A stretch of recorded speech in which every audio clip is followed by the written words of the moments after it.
যে আমার কাছে যে টুলসটা দেখতেছেন এটা হলো স্টিপ অ্যান্ড ক্লিপিং টুলস এটার বলে, বা কেউ বলে পাঁচ মেশিন। যে আমার কাছে যেটা দেখতেছেন এটা কাজ করা হয়। আমার কাছে যে কানেক্টরগুলো দেখতেছেন এই কানেক্টরের নাম হইল RJ45 কানেক্টর।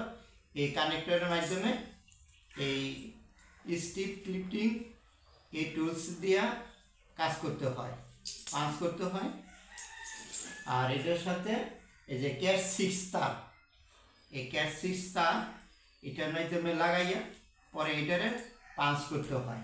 আর এটা আরেকটা সুবিধা আছে, এটা যে টেলিফোন কানেক্টর আছে RJ11